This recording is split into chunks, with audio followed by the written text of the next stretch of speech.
యమపాశంగా మారిన పాశమైలారం సిగాచి ప్రమాదానికి అసలు కారణాలు ఏంటి? నిపుణుల కమిటీ ఏ అంశాలపై ఫోకస్ చేయబోతోంది? ఇది మానవ తప్పిదమా లేక ఇతరత్ర కారణాలు ఏమన్నా మనకి కనిపిస్తూ ఉన్నాయా? ఇవే పాయింట్స్ ఇప్పుడు చాలా కీలకంగా మారిపోతున్నాయి. కాసేపట్లోని పాశమైలారం ప్రమాద స్థలానికి నిపుణుల కమిటీ చేరుకోబోతోంది. సిగాచి ప్రమాద స్థలాన్ని కమిటీ సభ్యులంతా పరిశీలించబోతున్నారు. మొత్తం 4 శాస్త్రవేత్తలతో ఒక కమిటీని ఏర్పాటు చేసింది సర్కార్. ప్రమాద ఘటనపై నివేదిక ఇవ్వబోతోంది ఈ కమిటీ.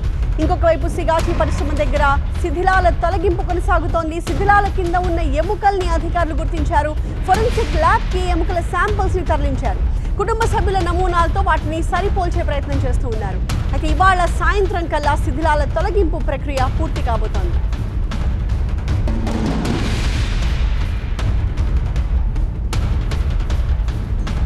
మొత్తం 4 శాస్త్రవేత్తలతో తెలంగాణ ప్రభుత్వం ఒక ప్రత్యేకమైన కమిటీని ఏర్పాటు చేసింది. ఈ కమిటీ సిగాచి పరిశ్రమలో జరిగిన ప్రమాదాన్ని ప్రధానంగా అధ్యయనం చేయబోతోంది.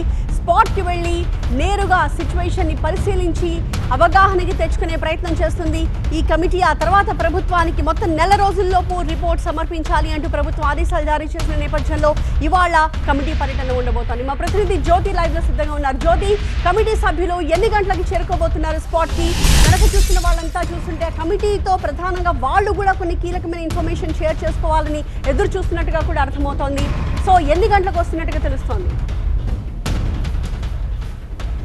ప్రభుత్వం ఏర్పాటు చేసినటువంటి కమిటీ నిపుణులు మరికొద్దిసేపట్లో ఇక్కడికి వచ్చేటటువంటి అవకాశం కనిపిస్తుంది. మొత్తం 4 సభ్యులతో కూడినటువంటి ఈ కమిటీ ఈ ప్రమాదాలకు గల కారణాలేంటి, అంతేకాకుండా ఇక్కడ ఉన్నటువంటి కార్మికులకు ఎటువంటి రక్షణ కల్పించాలనే అంశాలకు సంబంధించి ఒక నివేదికను ఏర్పాటు చేసేది 1 రోజుల్లోగా కూడా ప్రభుత్వానికి ఒక నివేదికను అందజేసేటటువంటి అవకాశం కనిపిస్తుంది. ఇకపోతే ఇక్కడ శిథిలాల తొలగింపు ప్రక్రియ కొనసాగుతుంటే మరొక వైపు ఆ శిథిలాలలో కొన్ని వాళ్ళకు సంబంధించినటువంటి చెప్పులు కావచ్చు, పర్సులు కావచ్చు, అంతేకాకుండా బోన్స్, వీటన్నిటినీ కూడా FSLకు పంపించబోతూ ఉన్నారు. ఆ శిథిలాలకు సంబంధించి ఒక ఖాళీ ప్రదేశంలో డంప్ చేసి అక్కడంతా కూడా NDRF తో పాటు రెవెన్యూ శాఖకు సంబంధించినటువంటి కొంతమంది సిబ్బంది వీటన్నిటిని శాంపిల్స్ కలెక్ట్ చేసుకుంటూ ఉన్నారు. ఈ నేపథ్యంలో 4 రోజులు అవుతున్నా వాళ్ళ ఆచూకీ లేదు అని తెలుసుకొని ఇక్కడికి బాధితులు రోజు వస్తూ ఉన్నారు. ఇకనైనా చెప్తారేమో అని చెప్పేసి వాళ్ళు కన్నీటి పర్యంతం అవుతూ ఉన్నారు.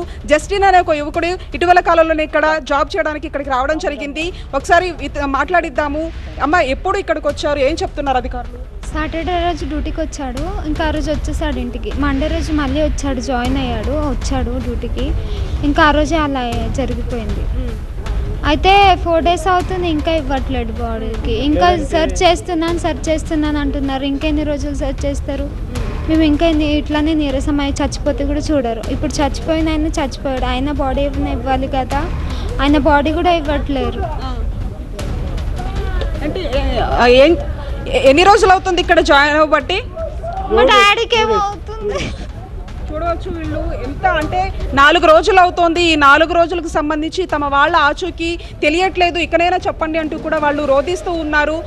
వాళ్ళ బాడీస్ మేము చూసేలోపు, వాళ్ళ కనీసం ఏమైనా శాంపిల్స్ మేము చూసేలోపు మాకేమవుతుందో అని చెప్పేసి మేము కన్నీటి పర్యంతం అవుతున్నాము, కనీసం మాకు ఒక సమాచారాన్ని ఇవ్వండి అంటూ కూడా వీళ్ళు ఇక్కడ కన్నీరు మున్నీరుగా విలిపిస్తూ ఉన్నారు. ఒకవైపు జస్టిన్తో పాటు పశ్చిమ బెంగాల్కి సంబంధించినటువంటి గోవింద్ అనే ఒక వ్యక్తి కూడా కొద్ది రోజుల క్రితం ఇక్కడ పనిచేయడానికి వచ్చారు. ఇక్కడికి వచ్చిన తర్వాత అనుకోకుండా జరిగినటువంటి ఈ ఘటనకు సంబంధించి వీళ్ళంతా కూడా ఇక్కడికి వచ్చి పడిగాపులు కాస్తూ ఉన్నారు. ఏదైనా సమాచారం ఇవ్వండి అంటూ కూడా అధికారులు అడుగుతున్నటువంటి పరిస్థితి.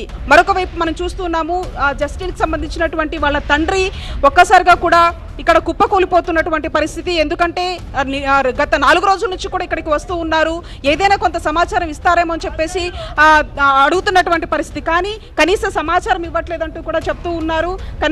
కన్నీరు మున్నీరుగా విలిపిస్తున్నటువంటి పరిస్థితి. ఒకసారి వీళ్ళతో మాట్లాడిద్దాం. అమ్మ, ఎక్కడి నుంచి వచ్చారమ్మా, ఏం చెప్పు? మేము బళ్ళ కూడా మార్చిన కాళ్ళ నుంచి వచ్చినాం మేడం. 4 రోజులే మేము చూస్తున్నాం, మా బాడీ ఇంకా దొరకలేదు మేడం. అదే ఆడ ఏడ వర్క్ చేసిండు, అది క్లీన్ చేసి మాకు బాడీ ఇప్పిండి సార్ మేడం. అదే ఇక్కడ రోజు వస్తున్నామంటారు సార్ మేడం. చేస్తున్నామమ్మ అంటారు. లోపలికి పోతే మనకైతే కాదు కానీ మీరైనా పెద్ద పెద్ద జీసీపీలు పెట్టుండి, ఒక్క జీసీపీ 2 జీసీ తోటి పెద్ద మాల్ ఉంది, అది క్లీన్ చేసి ఇంకా 2-3 జీసీపీ పెట్టి మీరు ఖాళీ చేయండి మేడం. అధికారులతో మాట్లాడారా? ఇంకేమంటున్నారు అధికారులు? మనము ఇట్లనే లోపలి పోనిస్తలేరు. ఇప్పుడు 4 రోజులు దొరుకుతుంది. అధికారి పెద్దోళ్ళు వచ్చిపోయారంట. ఎంత ఏజ్ ఉంటుందమ్మా అతనికి? ఎంత వయసు? 22 దాకా ఉంటాడు. 22 ఉన్నాడు. 22 ఉన్నాడు. ఎప్పుడు మాట్లాడారు చివరిగా, ఏం మాట్లాడారు? ఇంట్లోకి 7:30కి వచ్చేసిండు. 8:30కి ఇక్కడ డ్యూటీ ఉందంట. 7:30కి లేచిండు. అయితే ఆయన దోస్తు వచ్చి తొలకొచ్చిండు.